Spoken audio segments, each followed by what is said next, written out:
sobre a questão de assuntos relacionados aos direitos humanos, que é a temática que nós estamos trabalhando esse mês. E nós teremos aqui juízes, representantes da Ordem dos Advogados do Brasil e da nossa cidade, que irão julgar esses casos.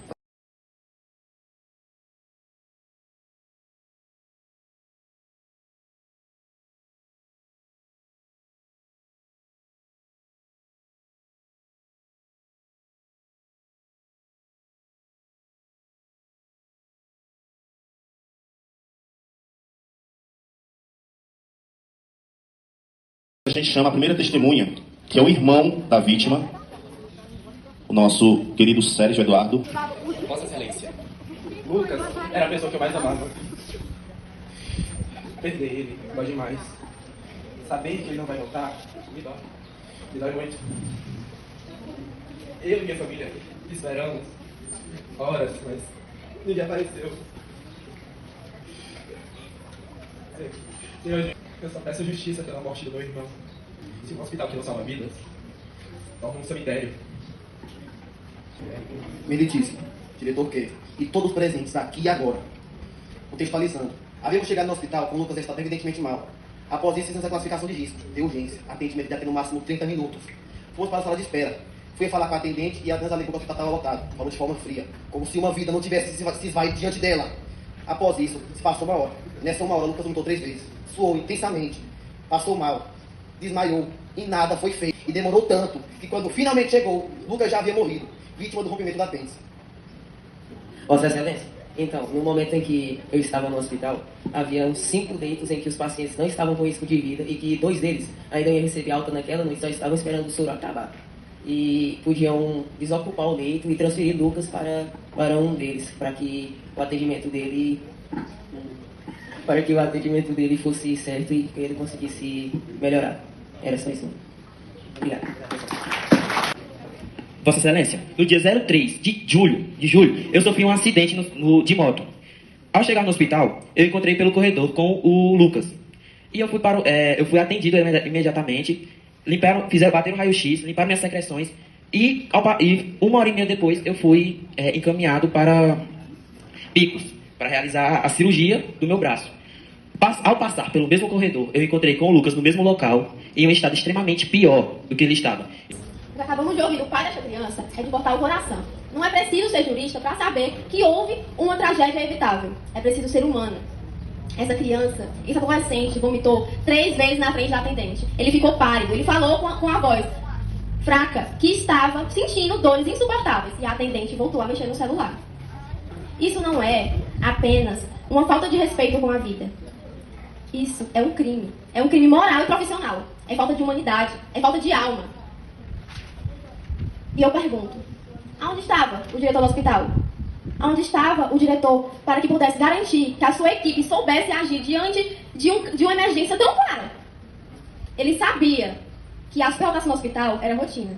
Ele sabia que sem um plano de emergência, casos como esse eram questão de tempo. Ele não morreu de uma doença incurável. Ele morreu de omissão, de falta de ação. Ele morreu de descaso. Vocês acham que a gente deve aceitar isso? Nós, como sociedade, não devemos aceitar que um adolescente amanhã morra na porta do hospital público porque a burocracia foi mais rápida que o socorro. Meritíssimo, o que aconteceu aqui não foi um simples erro, foi negligência criminosa.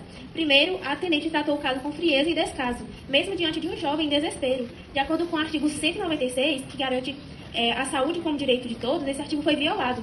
E negar atendimento emergencial é negar direito à vida. Segundo, o atraso no atendimento custou a vida do jovem.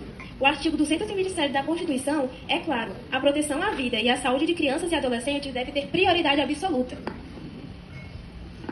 Terceiro, não foi providenciado sequer uma ambulância, em afronta ao artigo 37, que exige a eficiência da administração pública. Quarto, a lei permite e obriga a desocupar leitos de pacientes estáveis para salvar a vida de quem está em risco iminente de morte.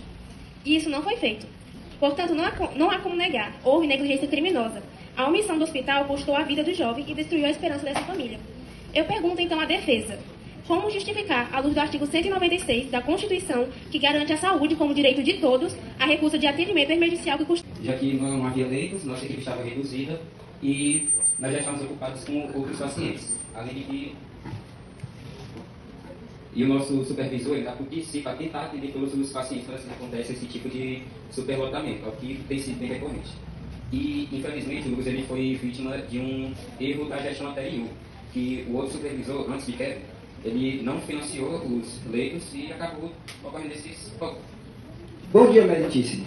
O gestor anterior não dava muito dinheiro para ajudar a melhorar os nossos equipamentos, e nem mesmo ajudava com o hospital. De modo geral, ele era muito negligente. Mas agora, com a entrada do novo gestor, eu percebi que o hospital está começando a melhorar, e também sinto que cada vez mais o ambiente de trabalho está ficando melhor. Vejo que também ele está investindo mais no hospital, e a tendência é só melhorar daqui para frente. E eu também lamento muito pela perda do Lucas.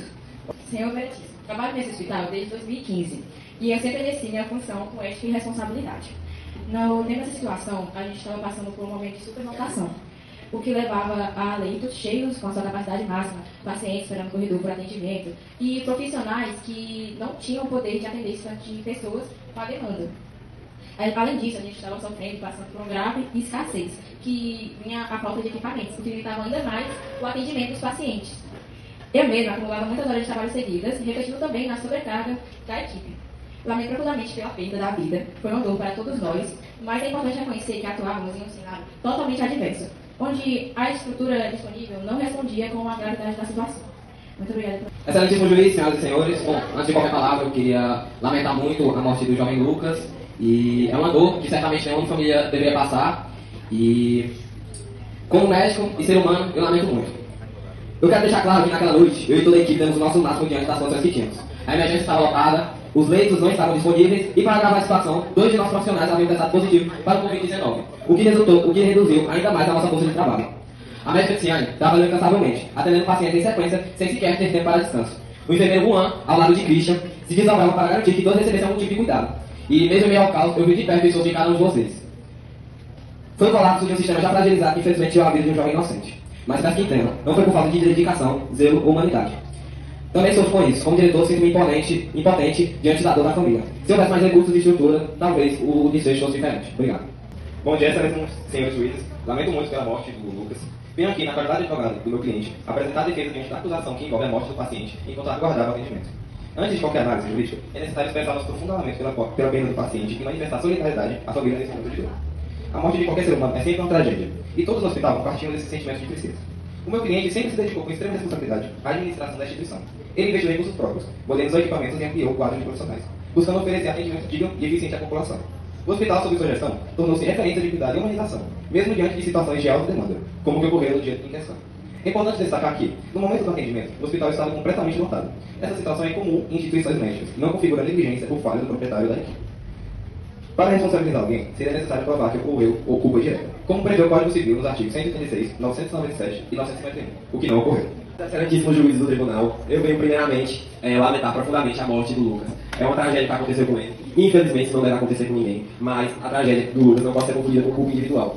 Visto que, diante dos documentos aqui desse relatório, se prova que, de 2015 a 2024, o antigo gestor do Hospital Estadual de Simplício Mendes desviou R$1 milhão ao longo de 10 anos e também é acusado de má gestão. O meu cliente assumiu no início do ano e só teve 6 meses para consertar um trabalho que foi feito em 10 anos. Eu pergunto a vocês se é possível uma só pessoa assumir a culpa de um trabalho de 10 anos mal feito e ser totalmente culpado por isso. Venho dizer também que o meu cliente levou o ofício à prefeitura para mais recursos, porque o hospital estava realmente necessitando, como foi mostrado aqui. A superlotação era constante, graças à má gestão anterior, e meu cliente fez tudo possível que estava ao seu alcance para tentar ajudar. Infelizmente, na noite do ocorrido, estávamos com menos profissionais e com a equipe reduzida, que ocasionou na morte do Lucas, mas eu quero aqui que analise a situação com calma e veja o lado do meu cliente. Não tem como ele ter culpa no caso desse. A culpa não pode ser individualizada numa só pessoa. O Lucas foi vítima da falha do sistema, já há muito tempo fragilizado. Muito obrigado pela atenção. A ambulância para o hospital? E por que isso não foi feito? O hospital levaria o Lucas para onde, em caso de emergência? Oeiras. Oeiras tem bem mais leito, é uma cidade que tem bem mais habitantes, é o dobro de habitantes que tem aqui, e lá não tem essa superlotação. Por que vocês não assinaram uma ambulância, já que não tinha leito? E, perante a lei, pessoas que não sofrem risco de morte podem sim liberar o leito para pessoas que estavam sofrendo risco de morte, que é o caso do Lucas. Mas... Vou colocar os pontos, né, que eu achei em relação ao julgamento e em relação ao que decidimos. Então, o que observamos é que o hospital em si havia problemas estruturais, né? Que falta de profissionais, uma demanda grande, os pacientes, pelo relato da médica, ela estava sobrecarregada, não é isso? Teve uma questão toda que a gente chegou a entender que não houve dolo, né? Que não houve culpados em si. Houve uma questão de estrutura, falta de estrutura em si, que não já vem de algum tempo, né? E por isso a gente resolveu absorver o acusado, entendeu? Só que eu vou colocar alguns pontos do que eu achei. Achei muito. A parte da acusação foi bem enfática, foi perfeita. As meninas estão de parabéns, entendeu? Pela atuação em si. Foi muito boa. Mas como já existe uma questão de estrutura, né, já vem de lá atrás, a gente observou que não houve culpa em si do diretor do hospital, e sim da estrutura, do que já estava vindo anteriormente a isso, entendeu? Então a gente resolveu absorver o acusado, certo? É isso.